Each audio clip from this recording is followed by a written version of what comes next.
списанието на Сдруженијето на архитектите. Тоа е бројот 5 и 6, издадено е 1996 година.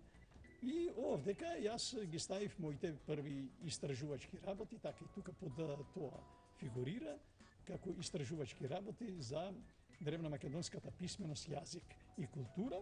И исто тоа е направено на вториот број, нели? Ете, овдека исто така на број 7 и 8, кај што се ставени најстарите сведоштва за македонската писменост, јазик и култура и распространетоста низ разни простори или низ разни континенти. Во списанието Македонија, нема сега сите, нели, таму да ги давам. Каде се достапни овие списанија? Така, 1999 година. И овие може на интернет да се најдат списанија? Да, таа цела материја 1995 година е ставена во интернет и дури сега, после 16 години, практички ги собираме плодовите.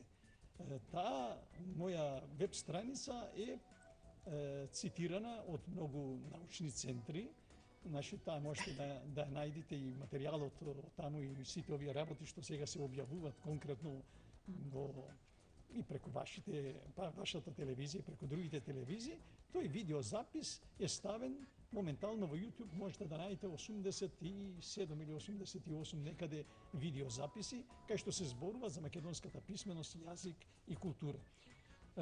Кога ова го сервираме, конкретно ова да речеме 2000 година во списанието Македонија, јас зборував за незапирлива македонска цивилизација. Кај што конкретно овдека ги дадов и дел од тие облутоци што Едуард Пиет ги има објавено 1895 година. Овдека исто така дадов најстариот жител, да кажеме, во Македонија. Конкретно имам и посебно, денес грците викат Петаролона, фактички тоа е македонската пештера Црвени стени. Дури овдека има една реконструкција која пред ова реконструкција што нашиот драг Паско Кузман со другите археолози има направено на Охридското езеро, они ова го имат направено тама некаде 1996-97 година, кога Хормузијадис во една негова книга која овдека ја се донесов, ги има објавено сите овие работи и ги датира некаде со 5260 години пред наша ера. А тоа негово датирање овдека јас тоа го искористив, го извлеков од таму тој стар надпис, кај што овдека децидно пишува Шпел 7 колиште. Значи, ова е со старост од 5260 и сега, значи 7260 години е стар овој надпис. Значи, се работи за едно македонско писмо и ние фактички со ова избиваме на површината во најстарите артефакти, со најстарите артефакти како создавачи на писменоста, на јазикот и на културата.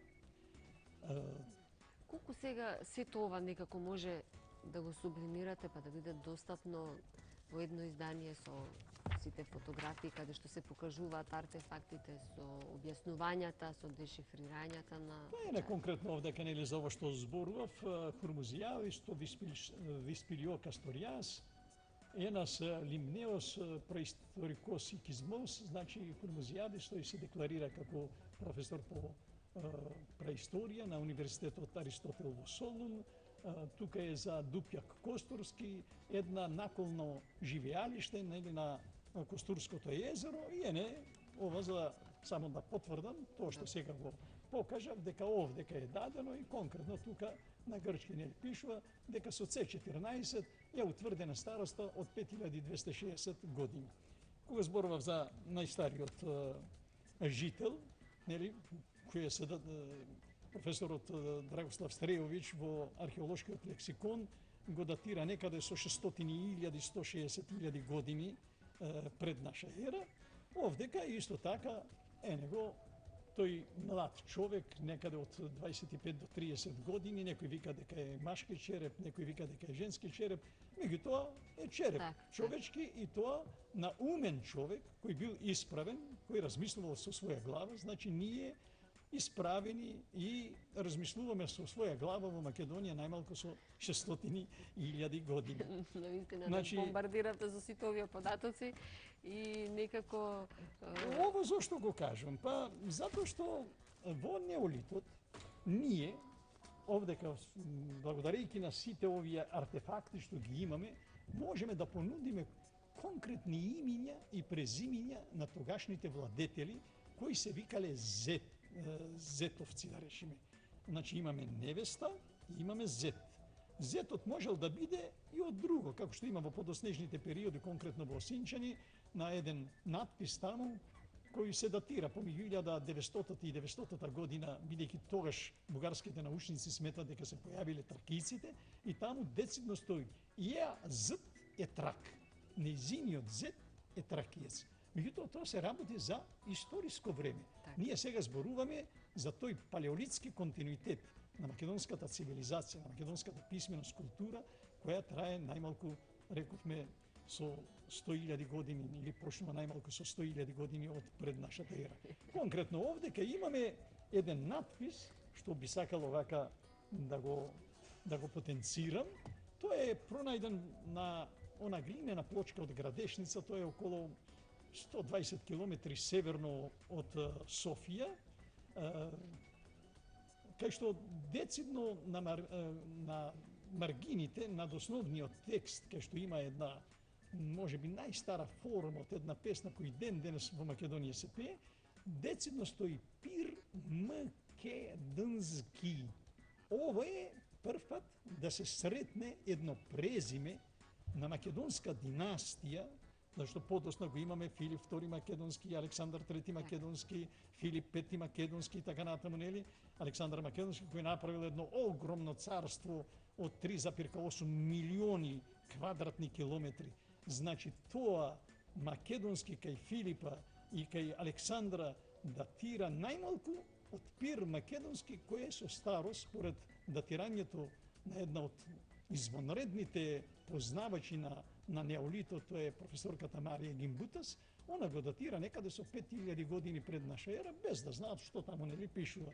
Меѓутоа, ова е дешифрирана работа, секој еден може во интернет да влезе, да ги најде овие податоци. Овдека само давам јас одредени репери, за да може да се види континуитетот на македонската цивилизација. На крај сме со времето, навистина знам дека имате уште многу да ни раскажете. Само овака, ајде на крај уште да кажам на крај, нели? Значи се работи за преисториско македонско писмо, која има 35 букви, значи има консонанти, има вокали, исто како што има и современото македонско писмо. Во континуитет, во времето на Александар Македонски, имаме друго кодифицирано писмо. Ова, јас во книгата што ја пишувам, викам дека тоа е преисториска кодификација на македонското писмо.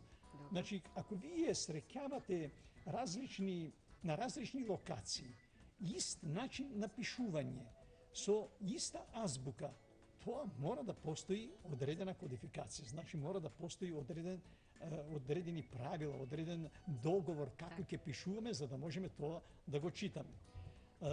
Како една втора некоја кодификација, тоа е така нареченото коин, или фактички општиот јазик, што беше од Филип II Македонски, со тие 10 атички граматичари составено како канцелариско писмо, а Александар го направи како општи јазик, кај што 80%, судејќи по руските лингвисти, се тие викат словенски. Во тоа време словени немало, значи тоа се фактички древно македонски корени. Потоа имаме рујеницата некаде, која во таа така наречена Велесова книга, јас би рекол дека тоа е во дрвените книги, тоа е множинска форма, кај што има историја, наводно таму пишуваат нели повеќето за прасловените, јас би рекол за македонците, од 650 година пред наша ера, па некаде до 567 година, тоа е 2 години по смртта на Јустинијан, кој не, фала Богу, после 40 години истражување го видови како споменик во централното градско подрачје. Значи, глаголицата со 38 букви, па потоа кирилицата со 44 букви од времето на Свети Климент Охридски, па современата наша македонска азбука е со 31 буква, кај што имаме само гласки А, О, У, Ј, И, исти како што имаме во преисториската македонска азбука од 35 букви, и нормално со огласки сите други денес на 26-та се. Морам да ви се заблагодарам, знам дека имате уште многу податоци, ќе ве викнеме во следна прилика, можеби вака ќе отвориме еден серијал на вистина за сите овие податоци, некако да ни ги кажувате и за сите истражувања. Само може вака истражувања. како заклучок, само да Многу кратко, затоа што гостите многу други не кратко. чекаат и После овакви едни истражувања, се ова што се сервира во јавноста аргументирано, фактички ќе следи, сакаме или не, комплетна ревизија на се она што ние денес знаеме за тие така наречени индоевропски народи, за наводните преселби од Индија, па од руските кургани, па од Ерменија, па од Африка, затоа што тоа е една огромна цивилизација во периодот на големата мајка Ма и на култот на сонцето и космосот, која е била од Атлантскиот океан, па некаде до Тихиот океан и од северните мориња горе, па се долу до Индискиот океан. уште еднаш ви благодарам за Јас ви исцрпниот благодарам што ме поканете. разговор.